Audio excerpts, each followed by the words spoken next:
I am watching my twin sister choke on the champagne she meant for me. 200 people are screaming. My husband is frozen, his hand halfway extended toward the table like a statue of a saint. My mother is on her knees, ruining her silk stockings on the venue floor, begging God to save her favorite daughter.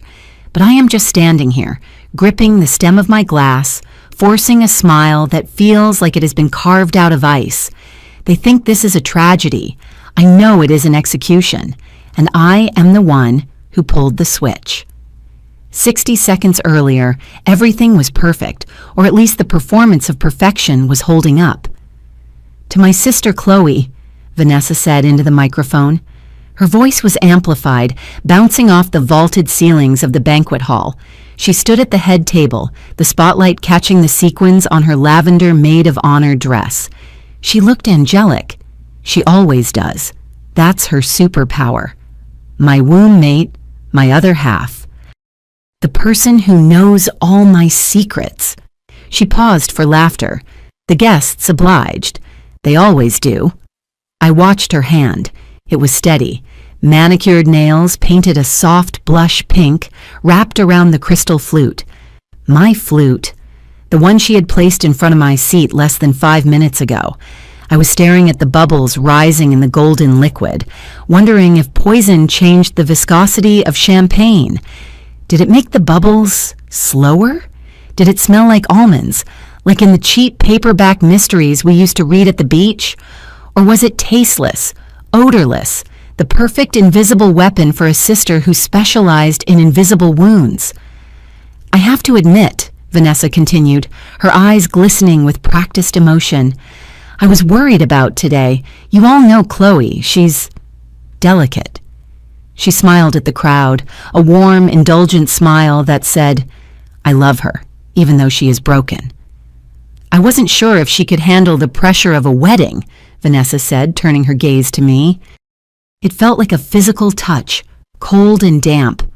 But looking at her now, sitting here with Nick, well, I'm just so relieved she found someone willing to take care of her, someone strong enough to carry the weight.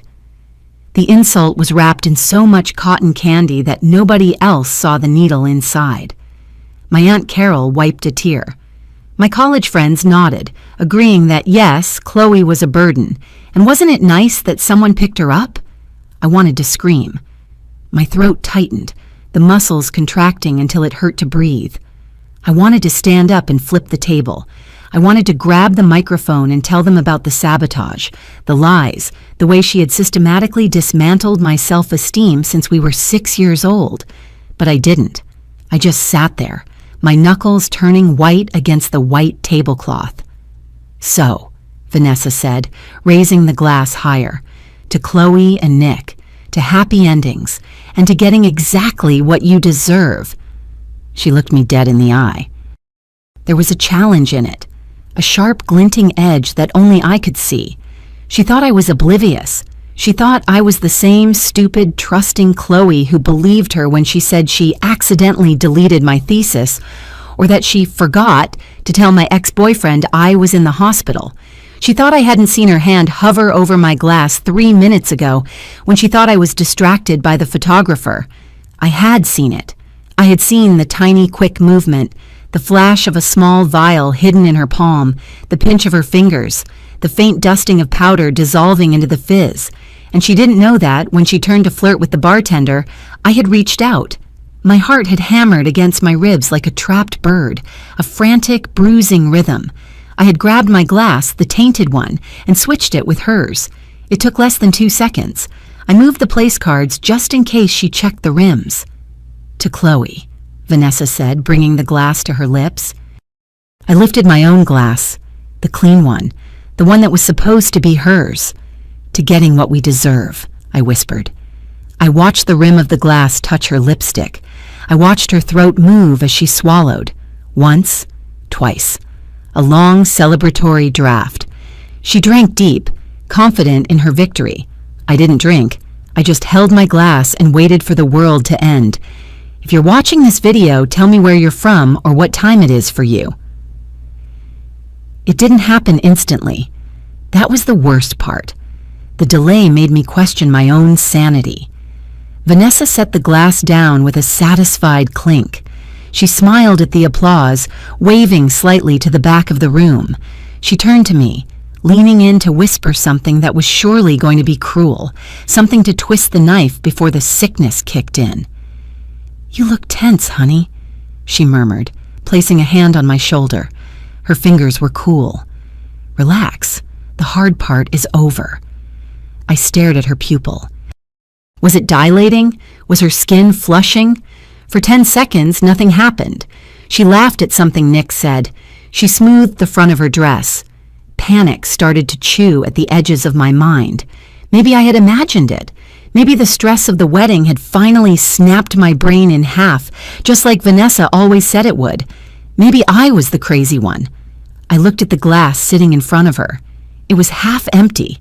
If I was wrong, I had just switched our drinks for no reason. But if I was right... Then she blinked. It was a hard, slow blink, like her eyelids had suddenly become made of lead. She shook her head, a small, confused gesture, as if trying to clear water from her ears. "Whoa," she said softly. "You okay, Vi?" Nick asked. He was oblivious. He was cutting his chicken, smiling at the guests. Vanessa reached for the table to steady herself, but her depth perception must have been gone because her hand missed the edge by 2 inches. She stumbled forward. "I feel..." she started, but the word dissolved into a wet, hacking cough. It wasn't a throat-clearing cough. It was deep and visceral. Her eyes went wide, panic finally replacing the smugness. She grabbed her throat with both hands, her fingernails digging into the skin. "Vanessa?" My mother's voice came from the table to our left. "Vanessa, baby!" Vanessa tried to inhale, but it sounded like a whistle, a high, thin shriek of air trying to force its way through a closing tunnel. Her knees buckled. This is it, I thought. The thought was calm, detached, floating above the terror. This is what she bought from me. She went down hard. She hit the side of the chair on her way to the floor, and the sound of her body impacting the wood was dull and heavy. The half-empty champagne glass she had been holding fell with her, shattering against the parquet dance floor. Shards of crystal exploded outward, mixing with the spilled golden liquid and the lavender silk of her dress. "Call 911!" someone screamed. I think it was my father. The room erupted. It was like someone had kicked a hornet's nest. Chairs scraped against the floor. People were running. Nick was out of his seat in a second, dropping to his knees beside her. Vi, can you hear me?" he yelled, tapping her cheek. I stood up slowly. I felt like I was moving through molasses. I looked down at my sister. She was convulsing now, her back arched off the floor, her heels drumming a frantic rhythm against the wood. Foam was gathering at the corners of her mouth, pink-tinged from her lipstick. "She's having a seizure!" a groomsman shouted. "Turn her on her side!" My mother was there now, throwing herself onto the floor, heedless of the broken glass. She was screaming Vanessa's name over and over, a raw animal sound that grated against my eardrums. "Help her! Somebody help her! She's dying!" I looked at the stain on the floor. The champagne was soaking into the wood. The evidence was evaporating. I should be down there. I should be crying. I should be holding her hand. That's what a good sister would do. That's what the innocent victim would do. But I couldn't move. I was paralyzed by the enormity of what I had done. I had watched her drink it. I had let her drink it. Nick looked up at me, his face pale and terrified. "Chloe, don't just stand there. Get some water. Get a napkin." I blinked at him. He looked like a stranger. I tried to speak, but my voice was gone. Vanessa's eyes rolled back in her head. Her convulsions slowed, turning into jerky, sporadic twitches. She looked broken, like a doll that had been thrown down the stairs. I gripped the table edge. A terrible, dark thought bloomed in the center of my chest, black and oily. "Is this what you wanted, Vanessa? Is this enough attention for you?" The paramedics arrived in 7 minutes, but it felt like 7 years. They were a blur of navy blue uniforms and static-filled radios. They pushed the guests back, shouting commands that nobody really listened to. They loaded Vanessa onto a stretcher, strapped an oxygen mask to her face, and wheeled her out. The ambulance couldn't take passengers. Policy or lack of space, or maybe they just didn't want hysteria in the back. "We'll follow," my father said. His voice was shaking so hard the words sounded chopped up. "We'll follow in the car." "I'm driving," Nick said. "You're in no state, Robert." "I'm fine," my father snapped, but he dropped his keys 3 times trying to get them out of his pocket. We ended up in my parents' Lincoln Town car. My father drove. My mother sat in the passenger seat sobbing into a handkerchief that was already soaked through. Nick and I were in the back. The silence in that car was heavier than the humid air outside.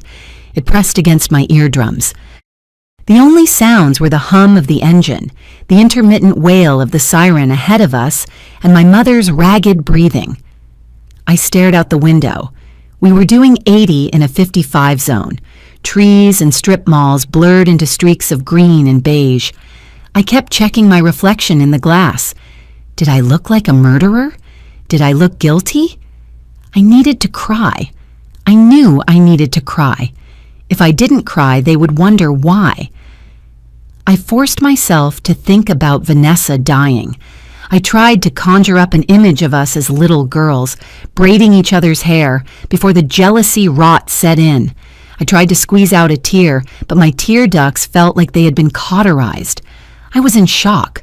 That had to be it. I could use that. I'm in shock. Nick's hand found mine on the leather seat. His palm was clammy. He squeezed my fingers hard. "She's going to be okay," he whispered. He wasn't talking to me. He was talking to himself. She has to be okay. It was just... Maybe it was an allergic reaction. Did she eat shellfish? No, my mother wailed from the front seat. She didn't eat anything. She was too nervous. She just wanted everything to be perfect for you, Chloe. The accusation hung in the air. For you? Even dying, she was doing it for me. Even in the ambulance, she was the martyr and I was the burden. I didn't ask her to, I said. The words came out quieter than I intended. My father's eyes met mine in the rearview mirror. They were red-rimmed and terrifying. Not now, Chloe. For God's sake, not now. I shrank back against the seat. The leather squeaked. I looked at Nick. He was staring straight ahead, his jaw clenched so tight a muscle was jumping in his cheek. He looked devastated. Why was he so devastated? I knew he liked Vanessa. They had been friendly, but this looked like grief. Real, deep, terrified grief. A memory flashed in my brain. 3 weeks ago, Nick closing his laptop too quickly when I walked into the room. Him laughing a little too hard at Vanessa's joke at the rehearsal dinner. Stop it, I told myself. You're paranoid. Your sister just swallowed poison meant for you and you're jealous of her husband? You really are sick. But the thought wouldn't leave. It sat there festering. The car swerved as my father took a corner too fast. I grabbed the door handle. Slow down, Bob, my mother screamed. You're going to kill us all. I have to get to her, he shouted back. I closed my eyes and wished, for one terrible second, that the car would just drive off the road.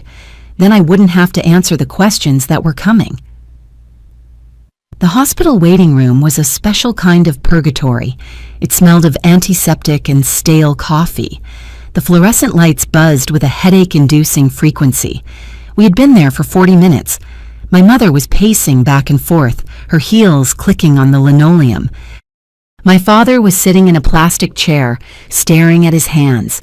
Nick was standing by the vending machine, staring at the rows of candy bars without seeing them. I was sitting in the corner, freezing. I was still in my wedding dress. The tulle skirt took up 2 chairs. I looked ridiculous, a bride in a hospital waiting room. I felt like a ghost. Family of Vanessa Hartford? A man in a cheap gray suit stepped into the room. He wasn't a doctor. He didn't have a white coat or a stethoscope. He had a badge clipped to his belt and eyes that looked like they had seen everything and decided none of it was worth remembering. Yes, My mother rushed forward.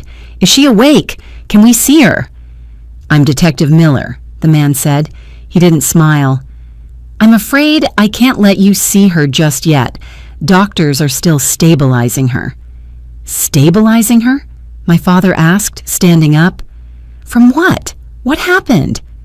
Detective Miller pulled a small notebook out of his pocket. He flipped it open. We have reason to believe your daughter ingested a significant amount of a sedative, possibly mixed with an opiate. We're waiting on the toxicology screen to confirm the exact substance. Drugs? My mother recoiled as if he had slapped her. Vanessa doesn't do drugs. She's a yoga instructor. She's vegan. She barely drinks caffeine. We found something, Miller said. His voice was flat. One of the EMTs found a small glass vial in the folds of her dress when they were cutting it off to place the leads. The air left the room. A vial? Nick asked. He walked over, stepping into the circle. What kind of vial? Small, clear glass, empty but with residue, Miller said. He looked at Nick, then at my parents, and finally, his gaze landed on me. It looks like she might have had it on her person. That's impossible, my father said. You're saying she… what? Dosed herself? Or someone else did, Miller said. But given where the vial was found, we have to look at all possibilities, including self-harm. She wouldn't! My mother was screaming again. She was happy. She was the maid of honor. She was glowing. She was under a lot of stress, I said. Everyone turned to look at me. The words had just fallen out of my mouth. I hadn't planned them. What did you say? My mother whispered. She was stressing about the wedding, I said, forcing my voice to stay steady. She wanted everything to be perfect. She was manic about it. Maybe she took something to calm down, to get through the speech. To calm down? My father spat. Enough to put her in a coma? Don't be stupid, Chloe. I'm just saying, stop trying to make this her fault, my mother shouted. She pointed a shaking finger at me. She has been running around for months doing everything for you, everything. And now she's fighting for her life and you're calling her a drug addict? Mrs. Hartford, Miller interrupted, stepping between us. Let's calm down. I need to ask some questions, separately. He looked at me again. His eyes were gray and unreadable. Mrs. He looked at my dress. It's Ms. right now, I said. We didn't sign the license. Right, Chloe Hartford. Can I speak with you first? I felt the blood drain from my face. Me? Why me? You were sitting next to her, he said. You were the last person she interacted with before she collapsed, and frankly, you're the only one who doesn't look like they're about to faint. He gestured toward the hallway. Step this way, please. The interview room wasn't really an interview room. It was an empty doctor's office they had commandeered. There was a chart of the human muscular system on the wall. I stared at the red lines of the muscles, tracing the path of the esophagus down to the stomach. Detective Miller sat on the edge of the desk. He didn't sit in the chair. He wanted to be higher than me. Power play. I knew that from watching Law and Order. So, he said, walk me through the toast. She stood up, I said. I was picking at a loose thread on my bodice. She gave a speech. She drank. She fell. Simple, he said. Did you see her put anything in her glass? My heart hammered against my ribs. Bump, bump, bump. No, I said. Did you see her take anything out of her dress? A vial? A pill case? No. You were watching her, though, weren't you? I was listening to the speech. People watch the speaker, Miller said, especially when it's their sister. You didn't see anything unusual? I hesitated. This was the moment. I could tell him. I could say, yes, I saw her hand hover. I saw the powder fall. I saw the look in her eyes. But if I said that, he would ask the next logical question. If you saw her poison the drink, why did she drink it? And then I would have to say, because I switched them. And then he would say, so you knowingly gave your sister a poisoned drink. That was assault, maybe attempted murder. Even if it was self-defense, even if she started it, I had completed the circuit. I had made the choice. I couldn't tell him, not yet. Not until I knew what Vanessa was going to say. I didn't see anything, I said firmly. I was distracted. By what? By the speech. She was saying nice things about me. I was emotional. Miller studied my face. He looked like he was trying to read a map in a language he didn't speak. Your mother says Vanessa has been working hard on this wedding. Yes. Did you two get along? As sisters? We're twins, I said. It's complicated. Complicated how? We love each other, I lied, but we're different. She's the successful one, the loud one. I'm the quiet one. Jealousy? He asked. Was there any jealousy? From who? From either side. Why would she be jealous of me? I let out a short, bitter laugh. She has a career. She has money. She has perfect hair. I have Nick. Miller wrote something down in his notebook. I tried to see what it was upside down. It looked like husband? Right, Miller said. Nick, he seems pretty shaken up. He loves her, I said, as a sister-in-law. Sure. Miller closed the notebook. Look, Chloe, we're going to test the residue in that vial. We're going to test the champagne in her stomach. If it turns out someone spiked her drink, we're going to find out who. There were 200 witnesses, but only a few people at the head table. He let the threat hang there. If you remember anything, he said, anything at all, a weird look, a hand movement, a strange comment, you call me. I will, I said. You can go back to your family. I stood up. My knees were shaking so bad I had to lock them to stay upright. I walked out of the room, feeling his eyes on my back like twin laser sights. 2 hours later, a doctor finally came out. He looked exhausted.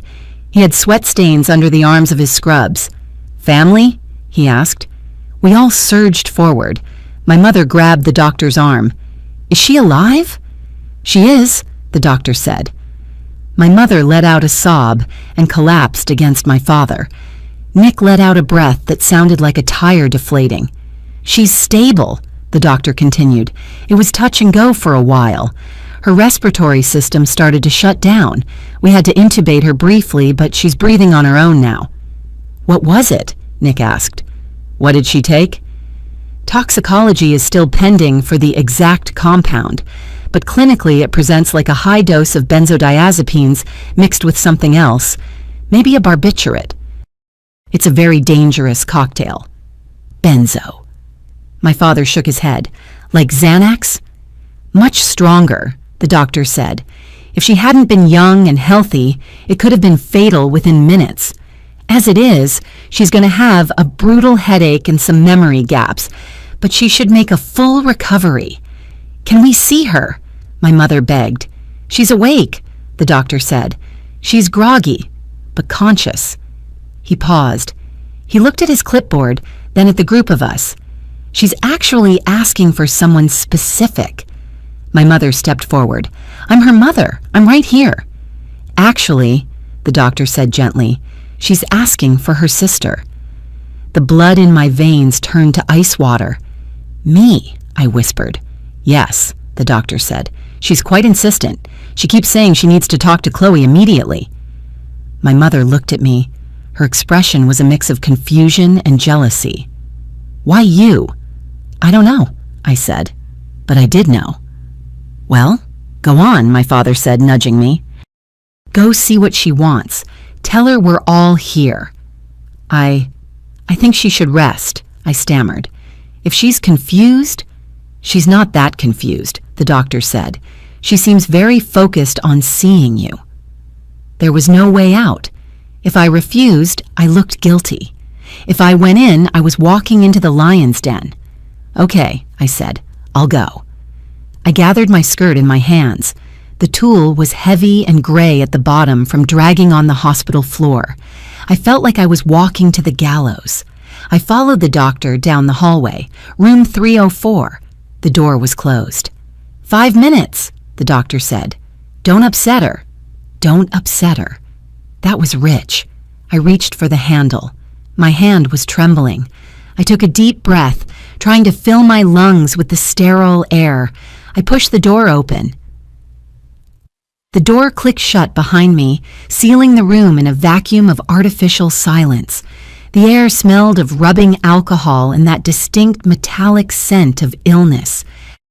Vanessa was propped up against a mountain of pillows. She looked small. That was my first thought. Without the heels, without the posture, without the force field of her personality, she looked like a child. Her skin was the color of old parchment, and there were dark circles under her eyes that no amount of concealer could have hidden. An IV line snaked from a bag of clear fluid into the back of her hand, held in place by aggressive strips of white tape. But her eyes were awake.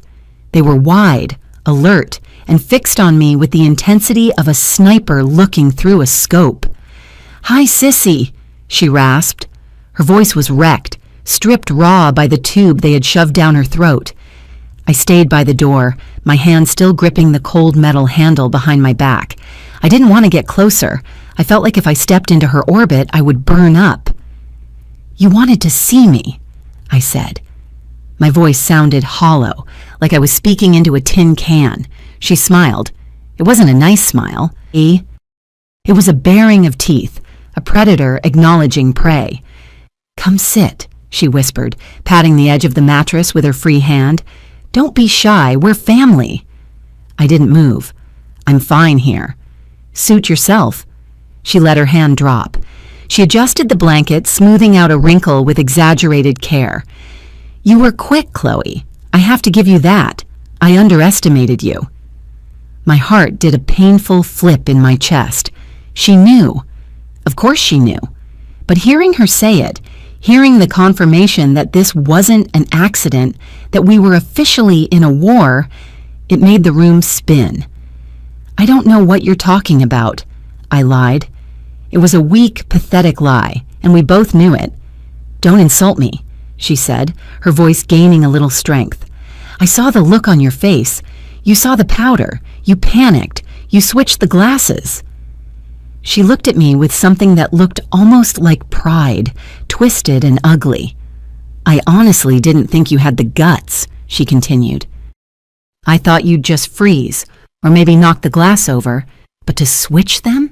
To sit there and watch me drink it? That's cold, Chloe. That's really cold. You tried to poison me," I whispered. The anger finally started to bleed through the fear. "On my wedding day, you tried to drug me in front of everyone." "I wasn't going to kill you," she said, waving her hand dismissively as if we were discussing a bad haircut. "God, you're so dramatic. It was just a sedative. You would have gotten dizzy, maybe passed out, made a little scene. Everyone would have pitied you." Poor Chloe, she just couldn't handle the stress. "It would have been a mercy, really." "A mercy," I choked out. "You wanted to humiliate me." "I wanted to save you from making a mistake," she corrected, her tone dripping with that familiar toxic sweetness. "You and Nick. Please, you're not ready for marriage. You're too fragile. I was just going to give you an out, a medical reason to postpone. You should be thanking me." I stared at her. The delusion was absolute. She genuinely believed she was the hero of this story. "I'm telling the police," I said. "They found the vial, Vanessa. They know." She laughed. It was a dry, hacking sound that made her wince. "They found a vial," she agreed, "in my dress, which implies possession. But possession isn't administration." She leaned forward, ignoring the tug of the IV line. "Here's the problem, Chloe. If you tell them the truth, that you saw me put it in the glass, and then you switched the glasses, do you know what that makes you?" I didn't answer. I couldn't. "It makes you a criminal," she hissed. "It makes you guilty of assault, maybe attempted murder. You made a conscious choice to feed your sister poison. You could have stopped me. You could have yelled. You could have poured it out. But you didn't. You weaponized it." My stomach turned over. She was right. That was exactly what I had been terrified of in the interrogation room. "So, here is the deal," Vanessa said, leaning back against the pillows. She looked tired again, but satisfied. "You are going to keep your mouth shut. You are going to tell everyone that I must have been confused, that I was stressed, that maybe I took something myself and had a bad reaction, an accident. And if I don't? Then I tell them everything," she said simply. "I tell them you've been jealous of me for years. I tell them you snapped. I tell them you planted the vial on me while I was unconscious. And I tell them that you watched me drink poison and smiled." "Nobody will believe you," I said, but my voice trembled. "I'm the one in the hospital bed, Chloe," she said softly. "I'm the victim here, and juries love a victim." She closed her eyes. "Get out," she whispered. "I have a headache. Send Mom in. I need someone who actually loves me." I turned and ran. I didn't walk. I fled the room before the bile rising in my throat could spill onto the floor. I stumbled into the hallway, gasping for air like a diver surfacing too fast. The fluorescent lights seemed to hum louder, drilling into my skull. "Chloe!" A hand grabbed my elbow. I flinched, spinning around, ready to fight. It was Ashley, my best friend, my bridesmaid. She was still wearing her blue dress, but she had taken off the heels and put on a pair of flats she kept in her car. She had her lawyer face on, the one she used when she was billing $400 an hour. "Ash," I breathed. I wanted to collapse into her. I wanted to tell her everything. I wanted to tell her that Vanessa was a monster and I was a criminal. "Not here," she muttered. She steered me away from the waiting room, down a side corridor toward the vending machines. She pushed me into a plastic chair and stood over me, crossing her arms. "Talk to me," she said. "What did the police ask you?" "They asked if I saw anything," I said, rubbing my temples. "They asked if I knew why she had the vial." "And what did you say?" I said no. I said I didn't see anything. Ashley let out a breath, looking at the ceiling. She was calculating. I could see the gears turning in her head. "Okay," she said, "that's consistent. That's good." "Ashley, I started, then stopped. I looked at my friend. If I told her, she would be obligated to report it, wouldn't she? She was an officer of the court, or maybe attorney-client privilege applied, but I hadn't hired her. "She what?" Ashley asked sharply. She leaned down, her eyes locking onto mine. "Chloe, listen to me very carefully. The police are treating this as a suspicious incident. That is cop speak for, we know a crime happened, we just don't know who to charge yet." "They found the vial on her," I said. "Doesn't that prove it was her?" "It proves she had drugs," Ashley said. "It doesn't prove she dosed herself, and it doesn't explain why she drank it if she knew it was poisoned. That's the hole in the story, Chloe. Why would she drink her own poison?" I stared at my hands. They were shaking. "The police are going to be looking at everyone at that head table," Ashley continued. "Especially you. You're the twin. You're the one sitting next to her. You're the one who stood to gain if she was out of the picture." "Gain what?" I asked, horrified. "My wedding was ruined." "People do crazy things for attention," Ashley said. "I've seen it. I'm just telling you how a prosecutor thinks. If there is anything you haven't told me, anything at all, you need to keep it to yourself right now. Do not talk to the police again without a lawyer present. Do not talk to your parents about the details. And for the love of God, do not text anyone about this." "Vanessa just threatened me," I whispered. I couldn't help it. I had to give her something. Ashley froze. "She what? She's awake?" She said if I don't say it was an accident, she'll make sure I get blamed." Ashley's expression hardened. She didn't look surprised. She looked resigned. "Okay," she said quietly. "Then we have a problem, because that sounds like two people who know exactly what happened, and neither of them wants to tell the truth." She squeezed my shoulder. It wasn't comforting. It was a warning grip. Go home, Chloe. Take Nick and go home. Don't answer the door. Don't answer the phone unless it's me. I'm going to try to get a look at the police report. Am I going to jail? I asked. I felt 5 years old. Not tonight, Ashley said, but tomorrow we need to be very, very careful.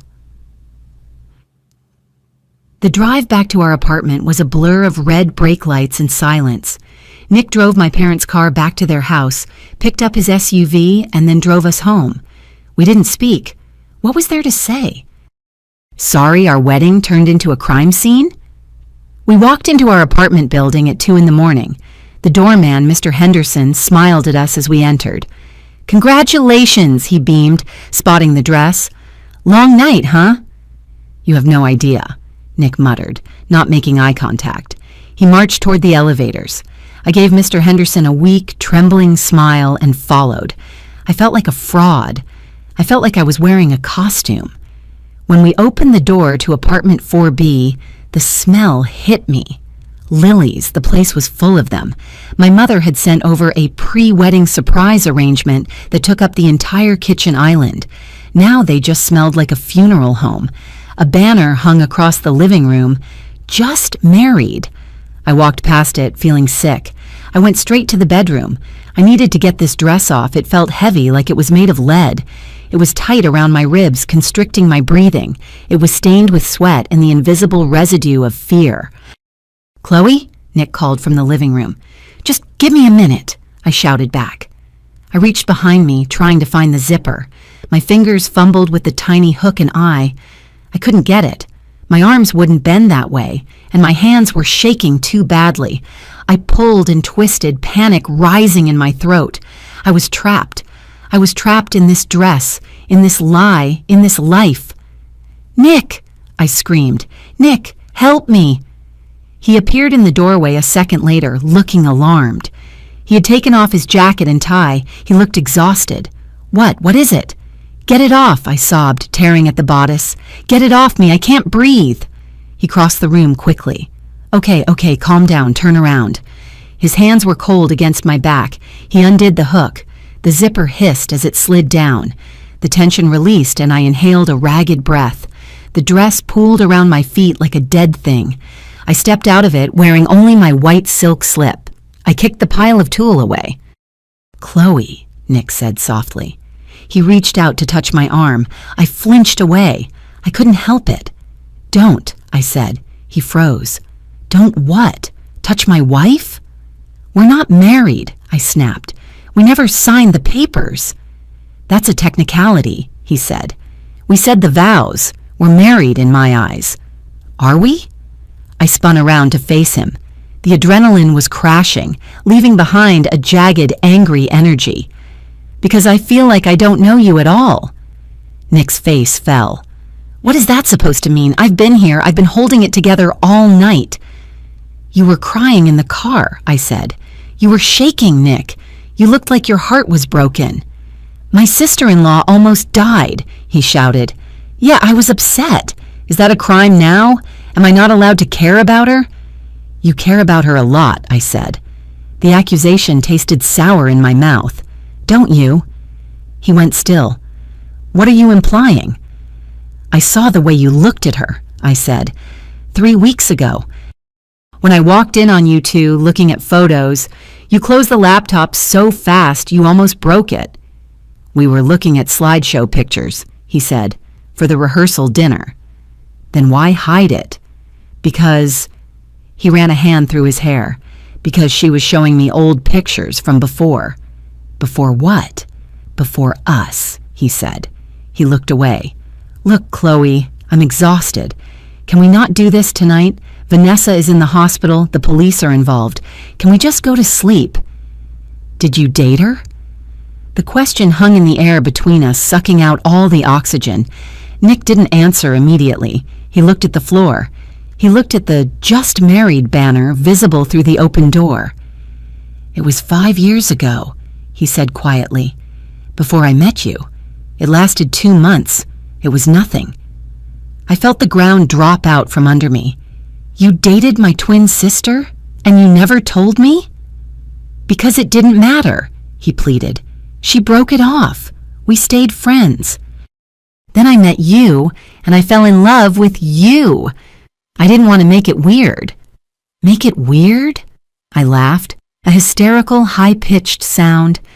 Nick, you married her twin. It's already weird. Lying about it makes it suspicious. I didn't lie, he said weakly. I just omitted it. You omitted my sister, I said. What else have you omitted? Did you know she was going to do this? Did you know she was bringing poison to our wedding? That's insane, Nick snapped. His face flushed red. Stop it, Chloe. You're spiraling. I love you. I married you. Vanessa she's complicated, but she's not a murderer, and neither am I. He grabbed a pillow from the bed. I'm sleeping on the couch, he said. I can't talk to you when you're like this. He walked out. The door didn't slam, which was somehow worse. He just closed it quietly, leaving me alone in the dark with my dress on the floor and the smell of funeral lilies drifting in from the kitchen. I didn't sleep, obviously. I lay in the center of the king-sized bed, staring at the ceiling fan cutting through the shadows. Whir, whir, whir. It sounded like a blade slicing air. I checked the time on my phone, 3:14 in the morning. My brain was a hamster wheel of terror. I replayed the toast. I replayed the way Vanessa's throat moved when she swallowed. I replayed Nick's face when he admitted he dated her. 5 years ago. Was that true? Or was that just the version of the truth he was willing to tell me? I felt exposed, vulnerable. I had no allies. My husband was keeping secrets. My sister was a psychopath. My parents were blindly loyal to the victim. And my best friend was legally bound to watch me drown if I told her the truth. I rolled over, clutching the duvet to my chin. The silence in the apartment was heavy. I strained to hear if Nick was asleep in the living room. Was he snoring? Or was he lying awake too, regretting everything? Bzzzt. My phone vibrated on the nightstand. The sound was like a gunshot in the quiet room. I froze. Who would be texting me at 3 a.m.? I reached out, my fingers trembling as I grasped the cool metal of the phone. I turned it over. The screen lit up, blinding me for a second. Unknown number. My stomach clenched. I knew. I just knew. I slid my thumb across the screen to unlock it. It was a picture. Grainy, low light, but unmistakable. It was a photo of two little girls, maybe 7 years old, standing by a lake. One girl was pushing the other. The girl being pushed looked terrified. The girl pushing looked focused. Below the image was a text. I remember what really happened at the lake house. Do you? You have 24 hours to fix this, Chloe, or I tell everyone about the accident when we were 7 and everything else. I stared at the screen until the pixels started to blur. The lake house. I hadn't thought about that day in 20 years. We were playing on the dock. Vanessa had fallen in. She had nearly drowned. My father had pulled her out, blue-lipped and coughing. Everyone said she slipped. I had said she slipped. But looking at the photo, a photo I didn't even know existed, a memory flickered. A hand on a back. A shove? Had I pushed her? Or had she tried to pull me in and lost her balance? The narrative was shifting. Vanessa wasn't just threatening me with the wedding. She was rewriting our entire history. She was weaponizing my own childhood against me. I deleted the text. My thumb moved before my brain could stop it. Delete. Confirm. Gone. But it wasn't gone. It was in my head now. I sat up, pulling my knees to my chest. I couldn't tell Nick. I couldn't show him this. He would ask what happened at the lake house. He would doubt me. I was completely alone. The sun came up like a bruise, purple and yellow and ugly. I hadn't slept a wink. I wandered into the kitchen around 7. Nick was gone. The blanket on the couch was folded neatly. There was no note, just the empty space where my husband should have been. I made coffee. I needed caffeine to function. My hands shook as I poured the water. My phone rang. It wasn't Nick. It was a local number I didn't recognize. Hello? Ms. Hartford? A woman's voice, sharp, professional. This is Sarah from Elegant Events, the catering company. Oh, I said. My head throbbed. Hi, Sarah. I'm calling because we attempted to process the final payment this morning for the remaining balance, $22,400. Right, I said. Okay. It was declined, Sarah said. Her tone dropped a few degrees. We tried the card on file twice. It came back, refer to issuer. Declined? I frowned. That's impossible. We put the money in that account last week. My parents' check cleared. Well, the machine says declined, Sarah said. And per our contract, since the event was interrupted, but the food was prepared and staff were present. The full balance is due immediately. We need another form of payment, today, or we will be forced to send this to collections and file a claim. I'll handle it, I said. Let me call the bank. I'm sure it's just a fraud block because of the large amount. You have until noon, Miss Hartford. She hung up. I dialed the number on the back of my debit card. Press 1 for English. Please enter your 16-digit card number. I punched the numbers in. We are unable to locate your account information. Please try again. I tried again. Same result. Panic began to rise, a cold tide in my chest. Press 0 for an operator. I waited on hold for 20 minutes. The elevator music was a tinny, distorted version of Spring by Vivaldi. It made me want to scream. Finally, a human voice. Bank of America, this is Kevin. How can I help you? My card was declined, I said. And the automated system can't find my account. Name and security code? I gave it to him. I heard him typing. Clack, clack, clack. Ah, Kevin said. I see the problem. This account has been frozen. Frozen? Why? It was flagged for suspicious activity early this morning, Kevin said. And then a secondary freeze was placed by one of the account holders, Nicholas Davis. Nick froze the account? I gripped the phone. When? At 4:30 this morning, Kevin said. He reported the card lost or stolen and requested a full freeze on all joint assets pending a review. I dropped the phone on the counter. He didn't trust me. He thought I was going to run. Or maybe he thought I was going to drain the account to pay for a criminal defense lawyer. He'd cut me off. I had $40 in cash in my purse and a credit card with a $500 limit that I used for Sephora. I was broke. I was married to a man who was actively protecting his assets from me. I sank to the floor of the kitchen, surrounded by dying lilies. I laughed. It was a dry, awful sound. Vanessa had won. She hadn't just ruined the wedding. She had dismantled my life in less than 12 hours.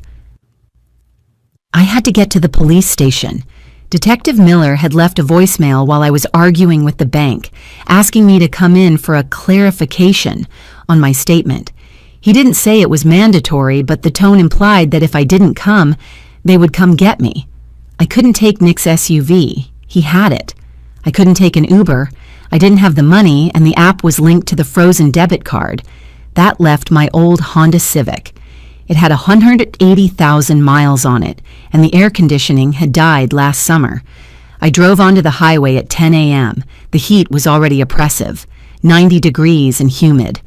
I rolled the windows down, but the air rushing in was like a hairdryer. My hair whipped around my face, sticking to the sweat on my neck. I was merging onto I-95 when the temperature gauge spiked. The little needle shot from the middle to the red zone in 3 seconds. No. I begged. Please, no. Smoke, white and thick, started to billow out from under the hood. It smelled sweet and chemical. Burning coolant. The engine sputtered. The car lost power. I pressed the gas pedal, but it felt mushy, disconnected. Come on, I screamed, slamming my hand against the steering wheel. Just get me there, just 5 more miles. The car didn't care. It rolled to a stop on the narrow shoulder, shaking violently before the engine died completely. I sat there for a moment, gripping the wheel, staring at the concrete barrier 3 feet away. Semis roared past, shaking the entire car, blasting me with hot exhaust and dust. I was stranded. I grabbed my phone to call AAA. Then I remembered. My membership had expired last month. Nick was supposed to add me to his plan. Had he done it? I doubted it. And even if he had, calling him now to ask for roadside assistance felt like admitting defeat. The hard way, I told myself. You have to do this the hard way. I popped the hood latch. I got out of the car. The heat coming off the asphalt was physical, a wall of misery. I walked to the front of the car and reached under the metal lip to find the catch. The metal was scorching hot. Ah! I jerked my hand back. My fingers were red. I wrapped my hand in the hem of my shirt and tried again.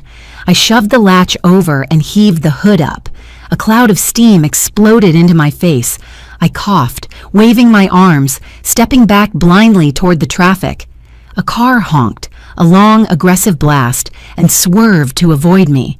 I stood there on the side of the highway, my face damp with steam and sweat, my hand throbbing, looking at the engine block. I knew nothing about cars.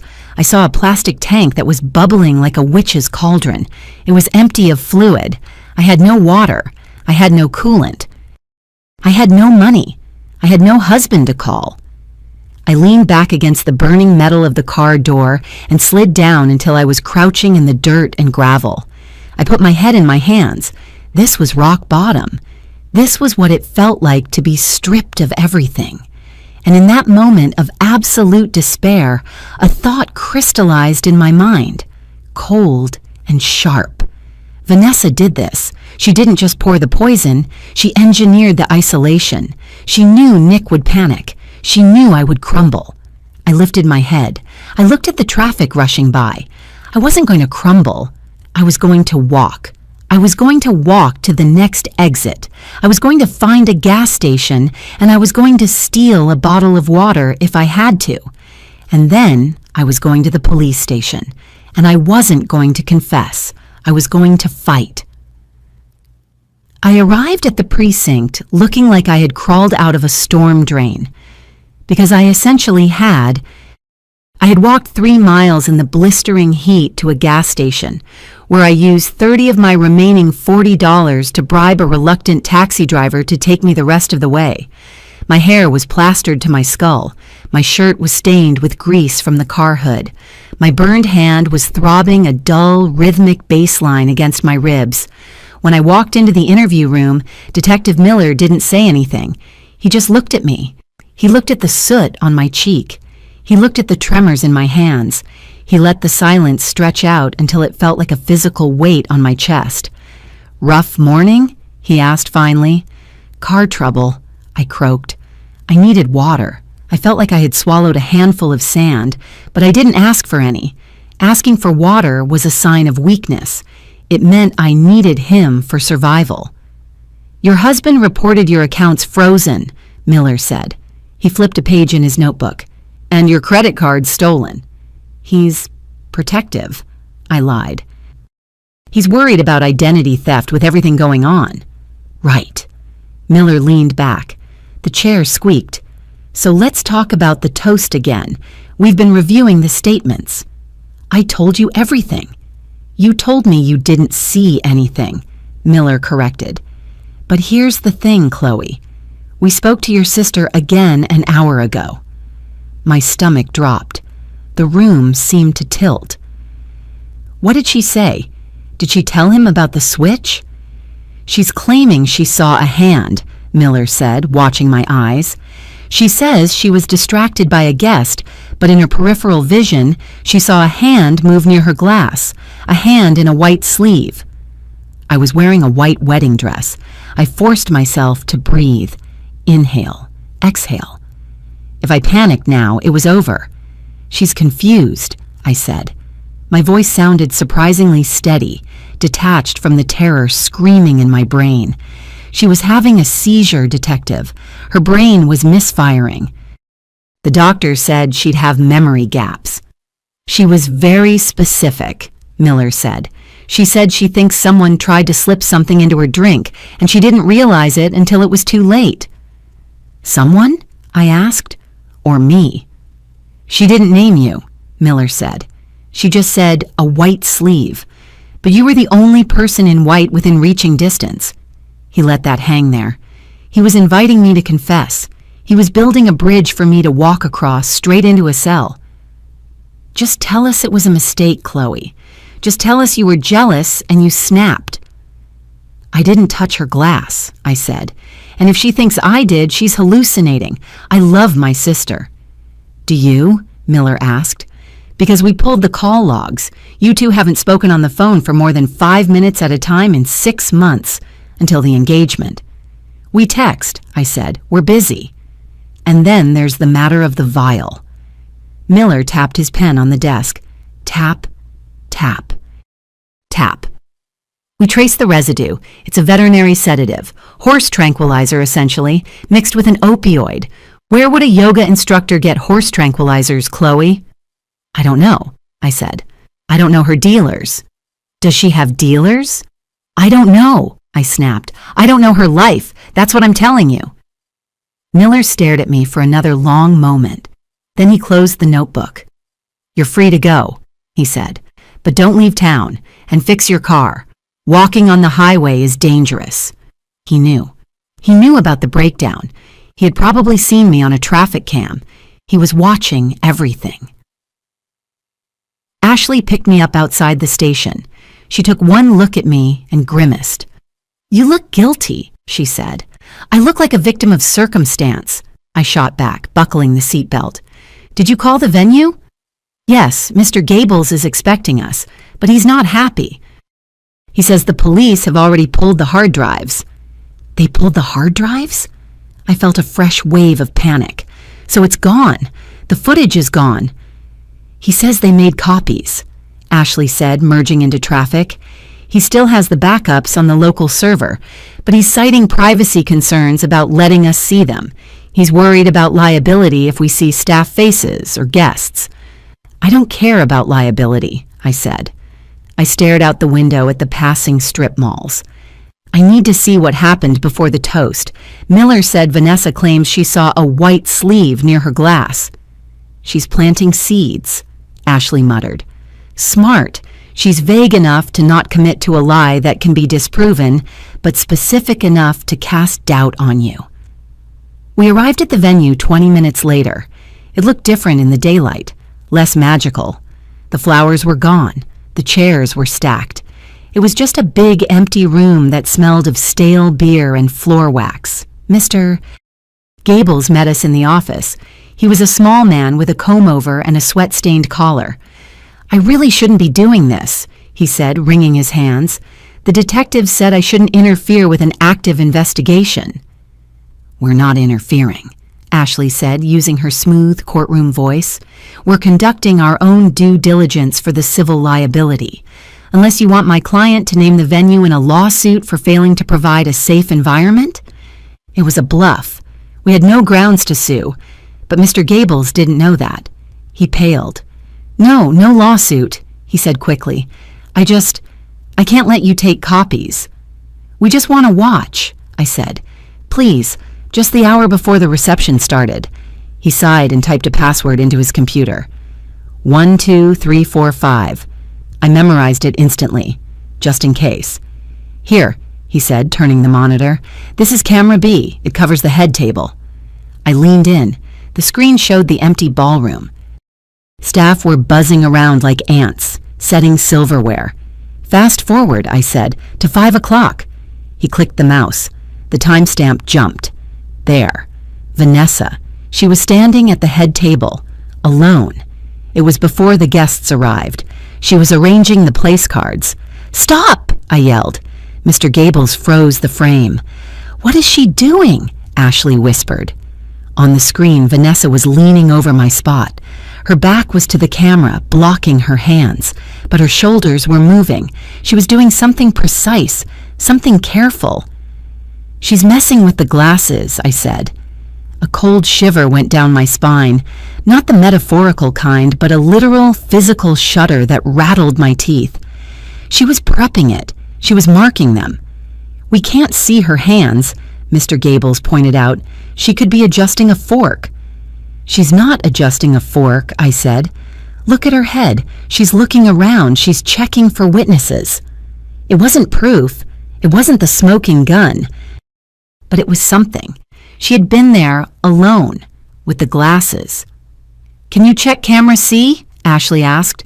The reverse angle? Camera C was down, Mr. Gables said apologetically. Wiring issue. We've been meaning to fix it. Of course. The one angle that would have saved me. The one angle that would have shown her pouring the powder. I stared at the screen, at the pixelated image of my sister's lavender dress. She had planned this perfectly. She knew the cameras. She knew the blind spots. She knew, I whispered. She knew camera C was broken. We walked out to the parking lot in silence. The heat hit us again, a physical blow. I reached for the door handle of Ashley's car, and my hand wouldn't close. It was the strangest sensation. My fingers were there. I could see them, but they felt like sausages, numb, useless. Chloe? Ashley asked, unlocking the doors. I tried to take a breath, but the air wouldn't go down. It felt like my throat had sealed shut. I can't, I gasped. My vision started to tunnel. The edges of the world went gray, then black. The asphalt seemed to rush up toward me. Whoa! Ashley grabbed me before I hit the ground. She dragged me toward the passenger seat and shoved me inside. Head down, put your head between your knees. I'm dying, I wheezed. She poisoned me too. I touched the glass. The residue. You're not poisoned, Ashley said firmly, rubbing my back. You're hyperventilating. You haven't eaten in 24 hours. You're dehydrated, and you're in the middle of a felony investigation. Breathe, Chloe. In through the nose, out through the mouth. I tried. It sounded like a whistle. It's all falling apart, my brain screamed. Nick left you. You're broke. You're going to prison. Vanessa won. Listen to me, Ashley said. Her voice was sharp, cutting through the fog. We found something. That video proves she had opportunity. It proves she was alone with the glasses. It's not a home run, but it's a base hit. We can work with that. It's not enough, I sobbed into my knees. Miller thinks I did it. He thinks I'm the jealous twin. Miller is a cop, Ashley said. He thinks everyone did it until he finds the one who can't explain it away. We just need to find the one thing she can't explain. I sat there for 10 minutes shaking while Ashley forced me to drink a bottle of warm water she found in her back seat. We need to get into her digital life, I said finally, sitting up. The world was still spinning, but slower. If she bought horse tranquilizers, she didn't buy them at CVS. She bought them online or she arranged a meet. There has to be a trail. That's illegal, Ashley said automatically. Unauthorized access to a computer system. I don't care, I said. I'm already a suspect. I might as well commit the crime to prove I'm innocent. We went to a Starbucks. I couldn't go home. Nick might be there or not be there, and I couldn't handle either option. Ashley wouldn't take me to her office because she didn't want her partners to see me looking like a vagrant. I borrowed Ashley's iPad. I opened the browser and went to the login page for the main email provider. Username, v.hartford88. Password. I stared at the blinking cursor. What would she use? I tried the obvious ones first. Yoga Life 2024. Incorrect password. Namaste A8. Incorrect password. Twin Magic. Incorrect password.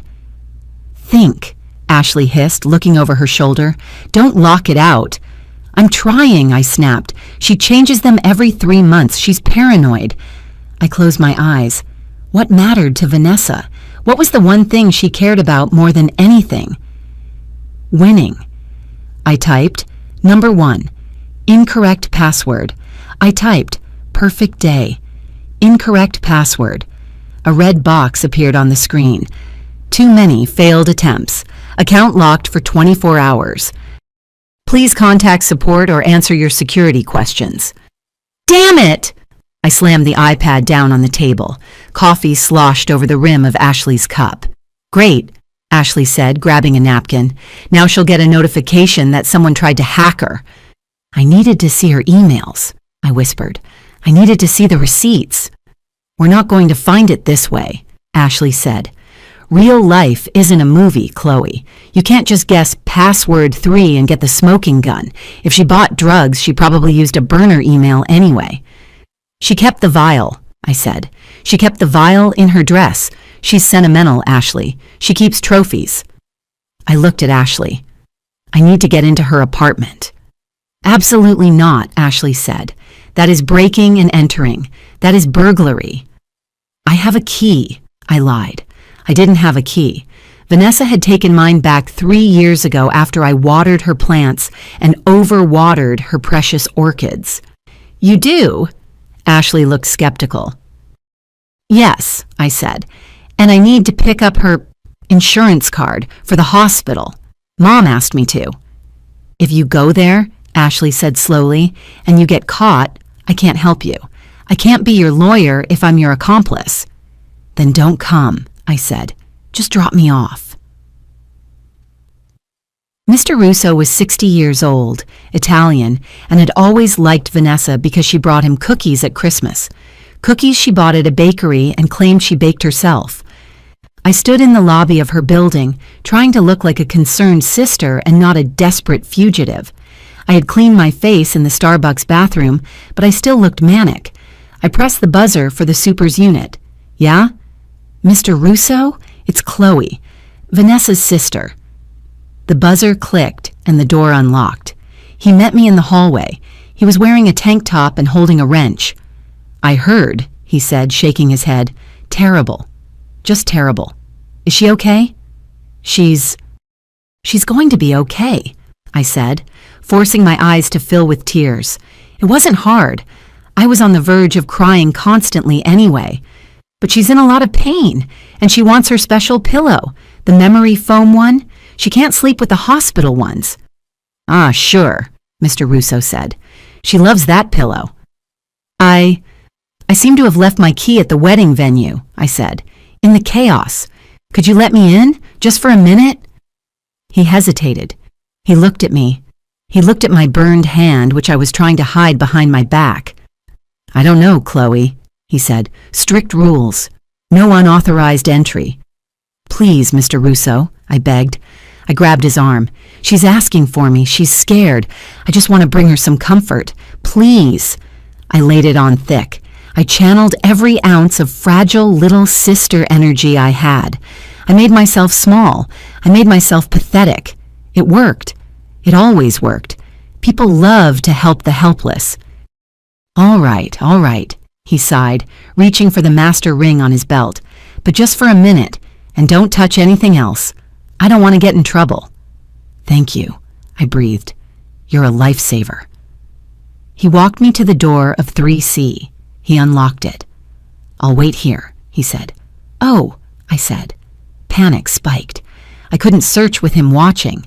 I might need to use the bathroom. Is that okay? He rolled his eyes. Make it quick. I slipped inside and closed the door. I locked the deadbolt.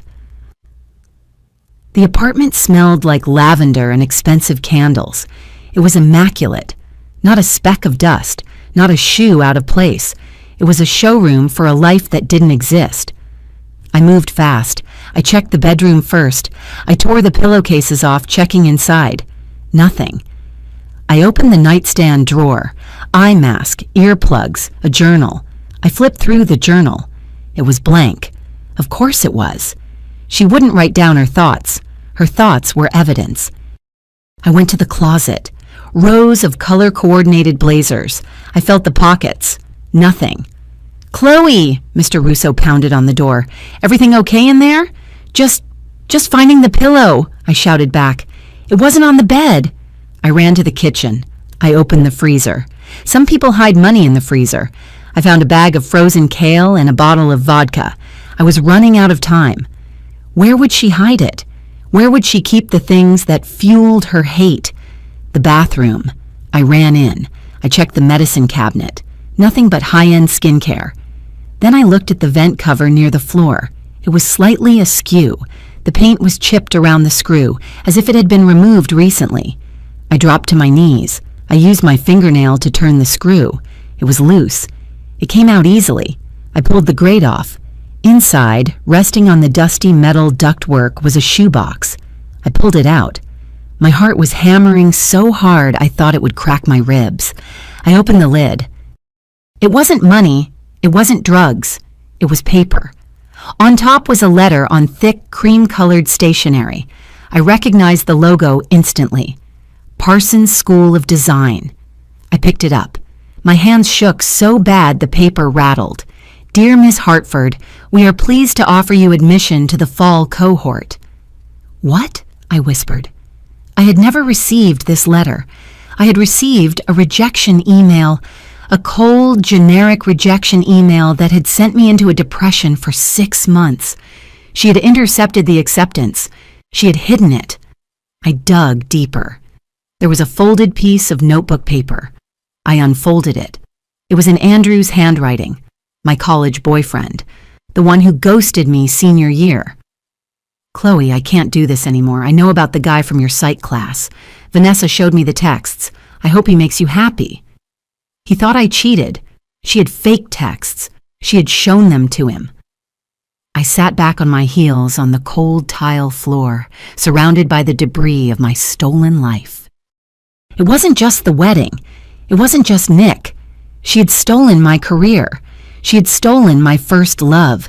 She had systematically pruned every branch of happiness from my tree so that she would be the only one standing tall. "Chloe!" Mr. Russo yelled. "I'm coming in!" I heard the master key slide into the lock. I shoved the papers back into the box. I shoved the box under my shirt. I grabbed a throw pillow from the living room sofa on my way to the door. I opened it just as Mr. Russo was pushing it in. "Got it?" I said, holding up the pillow. I was breathless. I was sweating. I looked insane. But I had the box, and inside the box, buried under the letters, I had felt something hard and plastic, an old phone. I didn't have the receipt for the poison, but I had the history of the war. I sat in the back of the number 4 bus, clutching the shoebox to my chest like a bomb that had already detonated. The bus smelled of diesel and wet wool. I had used $2.75 of my remaining $10 to get on. I didn't know where I was going. I just needed to move. I needed to put distance between me and the apartment, between me and the life I thought I had lived. I looked down at the letter from Parsons again. "We are pleased to offer you..." I remembered that day. I remembered checking the mailbox. It had been empty. Vanessa had gotten the mail that day. She had walked into the kitchen, tossed a stack of catalogs on the counter, and said, "Nothing for you, Bug." I remembered crying in my room for a week when the email rejection came. Vanessa had sat on my bed, stroking my hair. "It's for the best, Chloe," she had whispered. "New York would have eaten you alive. You're too soft for the city. You need to stay here, where it's safe." She hadn't just hidden the letter. She had forged the rejection email. She had sat there and watched me mourn a future she had stolen, and she had comforted me while doing it. I felt a wave of nausea so violent I had to put my head between my knees. The bus hit a pothole. My teeth rattled. It wasn't just jealousy. It was containment. She was the gardener, and I was the bonsai tree. She clipped my roots every time I tried to grow. She kept me small. She kept me dependent. And Nick? I thought about the breakup note from Andrew. Vanessa showed me the texts. She had manufactured a cheating scandal to isolate me. She had cleared the board so she could be the only person I had left. And now she had tried to do it with Nick. Not to marry him herself. She had thrown him away years ago, but to make sure I couldn't have him, to make sure I remained the broken twin, the one who needed her. I looked at the old phone in the box. It was a cracked iPhone 6. It was dead, a black brick of secrets. If I could turn it on, I could prove it. Not the poison, maybe. But the pattern, the pathology. I got off the bus near the University District. I figured a college town would have places to charge a phone without asking questions. My stomach growled, a deep, cramping pain. I hadn't eaten since the rehearsal dinner, 24 hours ago. I walked past a bakery. The smell of yeast and sugar hit me like a physical blow. I checked my pocket. $7 and change. I needed food, but I needed a charger more. I found a bodega on the corner. The fluorescent lights buzzed. The clerk, a guy with headphones around his neck, didn't look up. I went to the electronics aisle. It was a chaotic mess of cheap plastic cables. I dug through the bins. USB-C, Lightning, USB-C. The phone was old. It needed a standard Lightning cable, but the port looked filled with lint. I hoped it would work. "How much for this?" I asked, holding up a generic white cable. The clerk looked at it. $10. "I have 7, I said. "And some quarters." He sighed. He looked at my dress. I had changed into sweatpants at home, but I was wearing a stained t-shirt and looked like a junkie. "7 is fine," he said. "Just take it." I dumped the crumpled bills and coins on the counter. I didn't buy water. I didn't buy a granola bar. I bought the Lifeline. I walked 3 blocks to a laundromat. It was empty except for a woman folding sheets in the back. I found an outlet near the vending machine. I sat on the floor, ignoring the grime, and plugged it in. I waited. 1 minute. 2 minutes. The screen remained black. "Please," I begged the universe, "give me this one thing." I wiggled the cable. Maybe the connection was bad. I held it at an angle, pressing my thumb against the connector. A red battery icon appeared. I let out a breath that was half sob, half laugh. It was alive. It took 10 minutes to boot up. 10 minutes of staring at the red sliver of battery life, terrified that the clerk had sold me a dud. Finally, the white Apple logo appeared. Then the lock screen. Enter passcode. 4 digits. I froze. I hadn't thought this far ahead. I assumed since it was in the trash box, she might have wiped it, but she hadn't. She kept it. She kept everything. What was the code? I tried her birthday. 1012. Incorrect passcode. I tried mine. 1012. We were twins, obviously. Incorrect passcode. I tried the current year. Incorrect passcode. iPhone is disabled for 1 minute. I leaned my head back against the vibrating washing machine. Think like Vanessa. What was important to her 5 years ago? This was the phone she used during college. This was the phone she used when she destroyed my relationship with Andrew. I closed my eyes. I remembered the day Andrew broke up with me. It was Valentine's Day, February 14th. I waited for the minute to pass. The timer counted down. I typed 0214. The screen unlocked. I almost dropped the phone. It was a date. A trophy date. She had set the passcode to the day she broke my heart. I went straight to the photos. There were thousands. Selfies. Food pictures. But I scrolled back. I scrolled to the dates that mattered. There were screenshots. Hundreds of them. Screenshots of my private texts to Mom, which she must have accessed by guessing my password. Screenshots of Andrew's Facebook profile, and then I found the smoking gun for the past, a text thread with an unsaved number. Me. Hey Andrew, this is Chloe's roommate. I think you should see this. Me, image attached. Fake text log showing Chloe flirting with a guy named Mark. Me. She left her phone unlocked. I'm sorry to be the one to tell you. She had created a fake persona. She had bought a burner phone to text Andrew about me. I scrolled further. Emails to Parsons admissions office, sent from an address like adminsupportparsonsedu.net. It was a fake domain. She had bought a domain name just to reject me. It was meticulous. It was professional. It was sick. But it wasn't the poison. I searched for sedative. Nothing. I searched for pharmacy. Nothing. This phone was a museum of ancient history. It proved she was a monster, but it didn't prove she tried to kill me yesterday. I needed a current confession, and now I knew exactly which buttons to push to get it. I walked back to the hospital. It took an hour. My feet were blistered in my cheap flats. I was dizzy from hunger, but I had the phone in my pocket, And I had my own phone charged to 40% with the voice memo app open and running. I walked past the nurse's station. It was shift change. Nobody looked at me. I got to room 304. The police officer was gone. Detective Miller must have decided she wasn't a flight risk, or maybe he was focusing on finding me. My parents were inside. I could hear my mother's voice. "You need to eat something, baby. Just a little Jell-O." "I can't, Mom," Vanessa whined. "My throat hurts." I pushed the door open. The conversation stopped. My mother looked up, her eyes red and swollen. My father looked at me with a mixture of relief and anger. "Where have you been?" he demanded. "We've been calling you. Nick is worried sick." "I needed a walk," I said. I looked at Vanessa.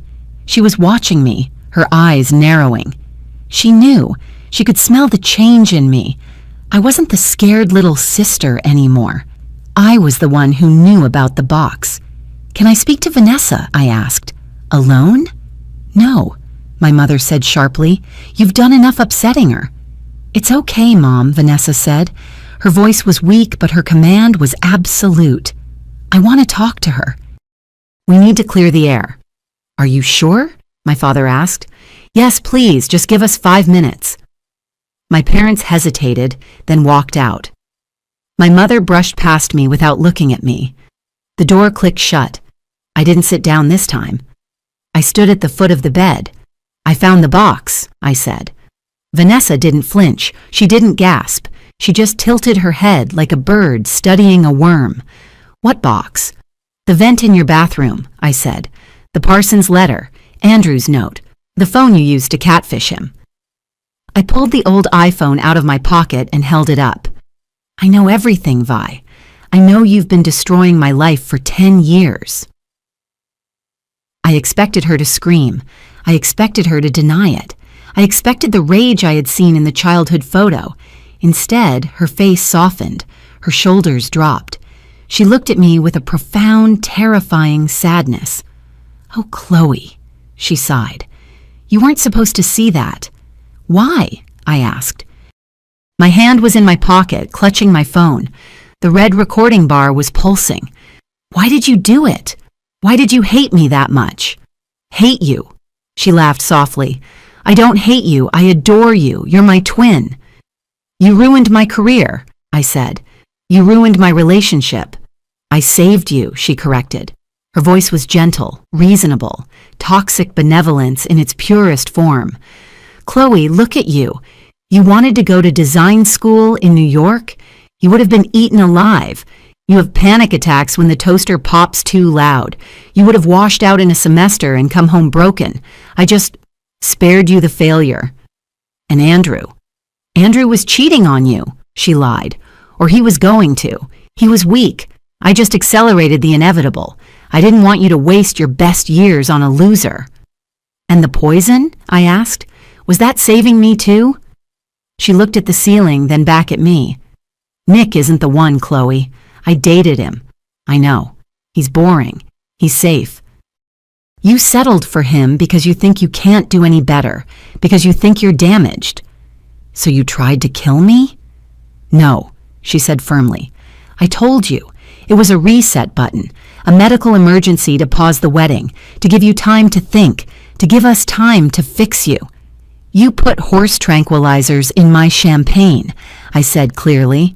"You poisoned me to stop the wedding." "I gave you an out," she said. "I took the burden off your shoulders. Because that's what I do. I carry the weight. I make the hard choices because you can't." She reached out a hand. "Give me the phone, Chloe.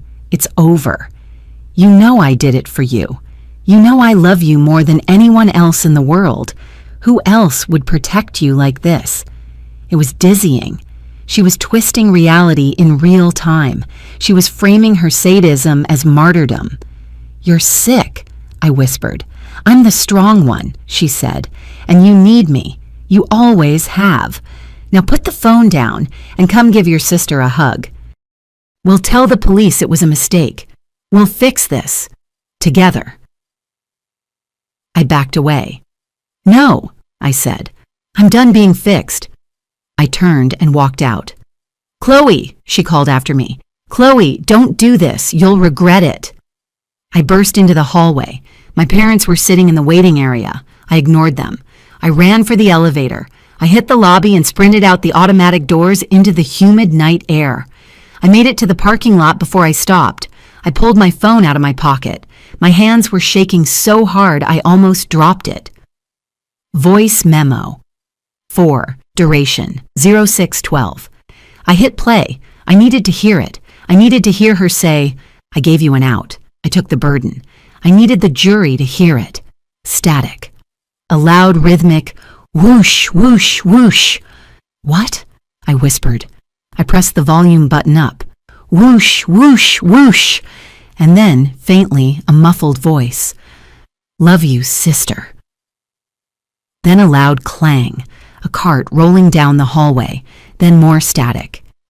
I stared at the phone, the microphone. It was full of lint, and I had been standing at the foot of the bed, 6 feet away from her, and the air conditioning vent in the ceiling, the industrial hospital HVAC, was directly above us.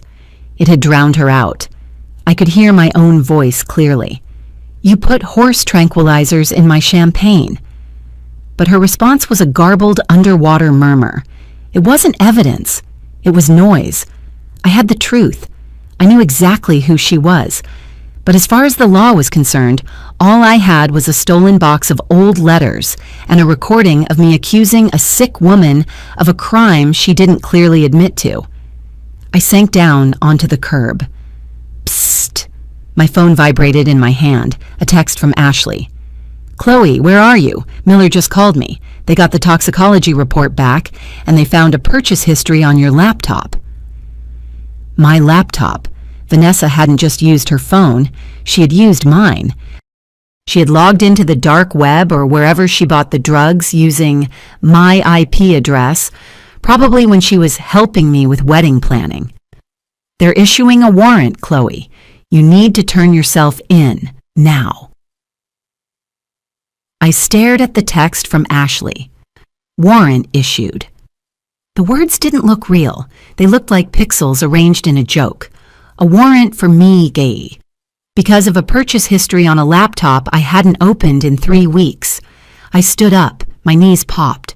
The hospital parking lot was dark, lit only by the sickly orange glow of the street lamps. I needed to run. That was the instinct. Run to Mexico, run to the woods. But I couldn't run. I had $10 and no car. Think, Chloe. Stop hyperventilating and think. The police said the drugs were bought on my laptop. When? I texted Ashley back, my fingers flying so fast I made typos. When? What is the date of the purchase? I waited. The 3 dots appeared, then disappeared, then appeared again. Ashley, Miller said. August 14th, 2:00 p.m. August 14th. 2 weeks ago. I closed my eyes, digging through the trash heap of my memory. August 14th. It was a Tuesday. Where was I? I was at work. No, I took the day off. I gasped. The sound was loud in the empty lot. I was with Nick. We were at the bank. We were signing the loan papers for the honeymoon. We were sitting in a glass office with a notary for an hour. My laptop was at home, in the apartment, where Vanessa was waiting for the cable guy as a favor to me. I dialed Nick. He didn't answer. Of course he didn't answer. He thought I was a drug addict. I called again and again. On the 4th ring, he picked up. "Chloe, stop," he said. His voice was thick. "Just turn yourself in, please, before you get hurt." "Check the date, Nick," I screamed into the phone. "August 14th, 2 p.m. Where were we?" "What?" "The drugs. They were bought on August 14th at 2 p.m. Where were we?" There was a silence, a long, heavy silence. I could hear him breathing. He hesitated. "We were at Chase, with the loan officer." "Exactly." I was crying now. "I was with you. I didn't have my laptop. Vanessa was at the apartment. She bought them, Nick. She used my computer while we were at the bank." "Oh my God," Nick whispered. I need you to tell Miller, I said. I need you to get the bank footage. But it's not enough. It just proves I didn't buy them.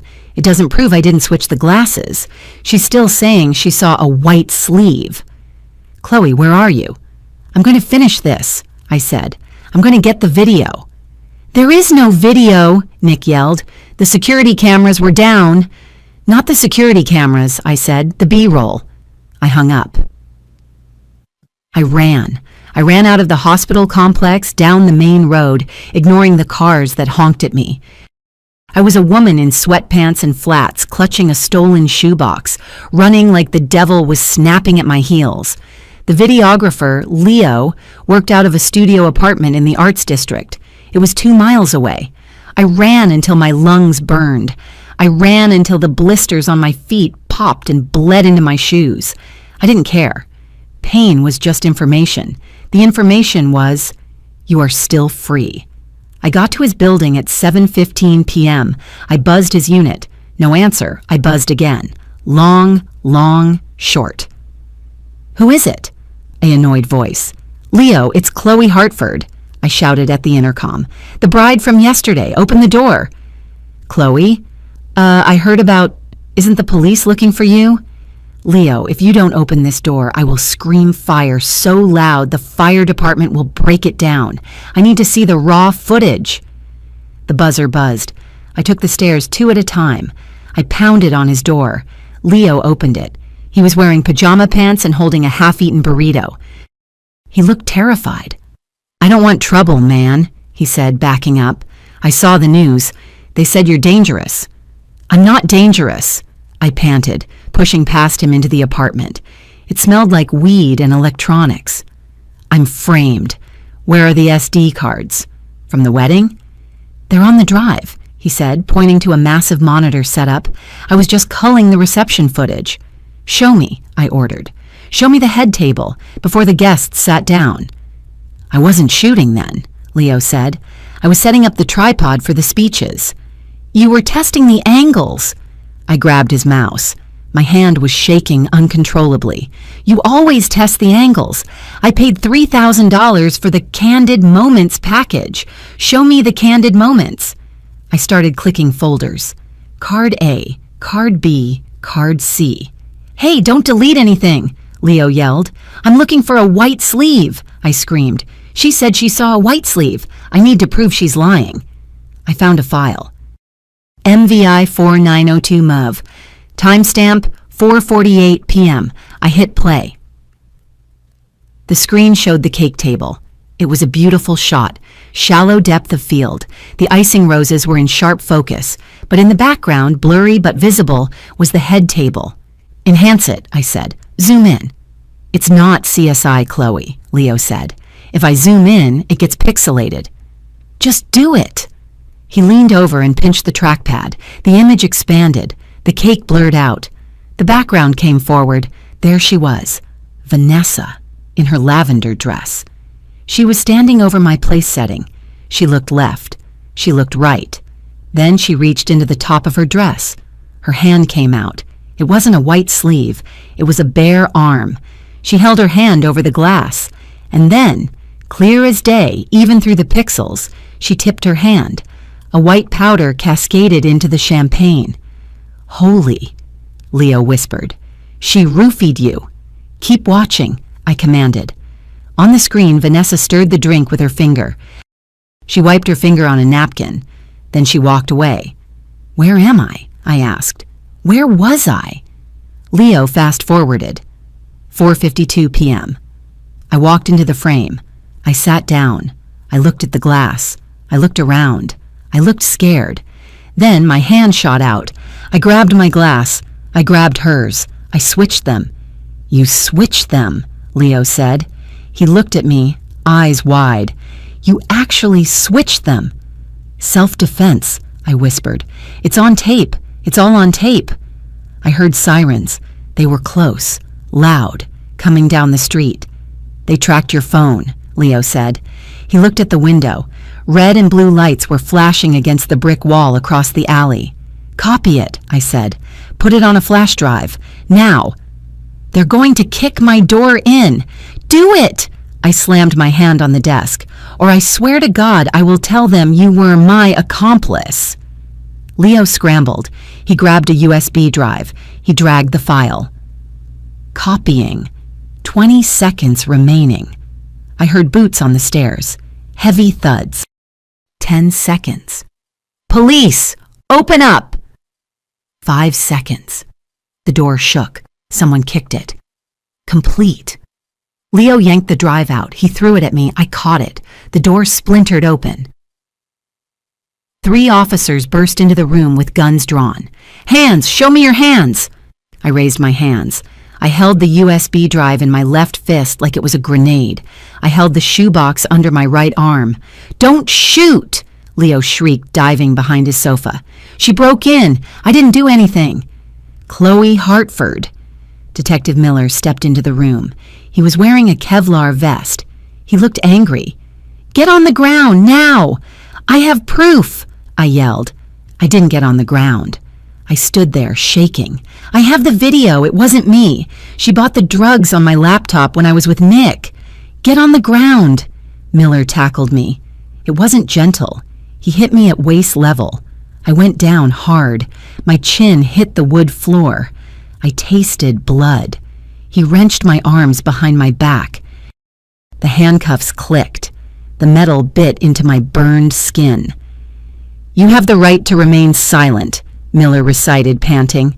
"Check the drive," I screamed, my face pressed against the floorboards. "Leo, tell him what we saw." "It's on the drive," Leo squeaked from behind the couch. She switched the glasses, but the sister started it. I saw it." Miller froze. He looked at Leo. He looked at the USB drive lying on the floor where I had dropped it. "Pick it up," Miller told one of the uniforms. He hauled me to my feet. "You're in a lot of trouble, Chloe," he said. "I know," I spat, blood on my teeth, "but so is she." The interrogation room was different this time. I was handcuffed to the table. Miller sat across from me. He had a laptop open. He wasn't looking at me. He was looking at the screen. He had been watching the video for 10 minutes. He watched it in real time. He watched it in slow motion. He watched it frame by frame. Finally, he closed the laptop. He rubbed his face with both hands. He looked tired. "We verified your alibi," he said quietly. "The bank has you on camera at 2:00 p.m. on the 14th. You and Nick, signing papers." I slumped in the chair. The relief was so intense it hurt. "And," Miller continued, tapping the laptop, This is pretty damning. We can see her pour it. We can see her stir it." "And the switch?" I asked. "We see that too," Miller said. "Technically, Chloe, that's still assault. You knowingly gave her a spiked drink." "It was self-defense," I said. "Imminent threat. She was going to make me drink it. I just returned to sender." Miller sighed. "The DA might see it that way, especially with the context." He pointed to the shoebox sitting on the table, the trophy box. "We went through the old phone," he said. "The fake texts, the emails to the design school. It paints a picture, a pattern of harassment and sabotage going back years." "She's sick," I said. "I told you, she's not a criminal mastermind. She's a narcissist with a God complex." Miller unlocked my cuffs. "You're not free to go," he said, "but you're not going to a cell. We're going to the hospital, and you're going to tell me exactly what she said to you in that room." We walked into the hospital room at midnight. Me, Miller, and 2 uniformed officers.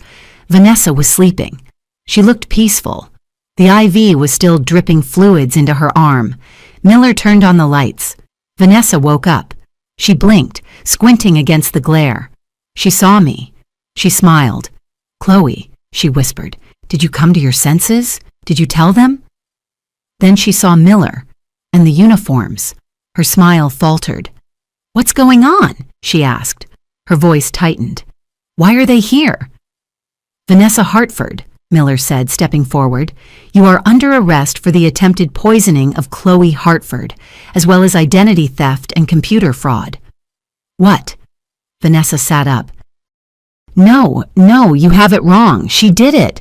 She switched the glasses. We know, Miller said. We have the video, Vanessa. We have the video of you putting the powder in the glass. And we have the bank records proving Chloe was nowhere near the computer when the drugs were bought. Vanessa's face went white. Not pale. White. Like a sheet of paper. She looked at me. The mask fell. There was no sweet sister left. No toxic benevolence. Just pure, unadulterated hatred. You bitch, she hissed. You ungrateful, selfish little bitch. I gave you everything. I managed your whole life. You would be nothing without me. I would be a designer, I said quietly. I would have been married 5 years ago. I would have been happy. You don't deserve to be happy, she screamed. She lunged forward, ripping the IV out of her arm. Blood sprayed onto the sheets. You stole my birthright. You stole Mom. You stole the attention. It was supposed to be me. The officers grabbed her. She fought them. She was screaming, a feral animal sound that echoed down the hallway. I hate you, she shrieked as they cuffed her to the bed rail. I wish you had drank it. I wish you were dead. I watched her thrash. I watched the blood bloom on her hospital gown. I didn't feel triumph. I didn't feel joy. I felt like I was watching a demolition. The building was coming down, and it was ugly, and it was loud, and it was dusty. But when the dust cleared, I would still be standing. Goodbye, Vanessa, I said. I walked out of the room. Nick was waiting in the hallway. He looked wrecked. He looked like he had aged 10 years in 2 days. He opened his arms. I didn't run into them. I walked to him slowly. I let him hold me, but I didn't lean my full weight on him. I stood on my own 2 feet. Update. 3 months later. The DA offered Vanessa a plea deal. Because of the extreme emotional disturbance and the clear history of mental illness, she avoided prison time. Instead, she is currently in a secure psychiatric facility upstate for a mandatory 2-year treatment program. My parents are coping. They go to family therapy twice a week. They are slowly coming to terms with the fact that their perfect daughter was a fabrication, and their broken daughter was the one holding it together. As for me and Nick, we annulled the marriage. Technically, we were never married, but we filed the paperwork to make sure. We needed a clean slate. We couldn't build a life on a foundation of secrets and poison. We are dating. We are taking it slow. We are learning to trust each other again. He is in therapy to deal with his guilt over the secret he kept. I am in therapy to deprogram 28 years of gaslighting. I applied to Parsons again. I sent them the original acceptance letter and a letter explaining the clerical error. They are reviewing my file for the spring semester. I still have nightmares about champagne bubbles. I still check the seal on every water bottle I drink. But yesterday I went to the post office. I mailed a package to the facility upstate. It wasn't a letter. It wasn't a forgiveness note. It was a mirror. A small, handheld mirror. I didn't include a note. She knows what it means. Look at yourself. Finally. Just look at yourself. If this story resonated with you, leave a like and consider subscribing. You can also drop any comment below, even just one word. Maybe tell me where you're watching from, or what time it is right now. Sometimes one word is enough to say you were here.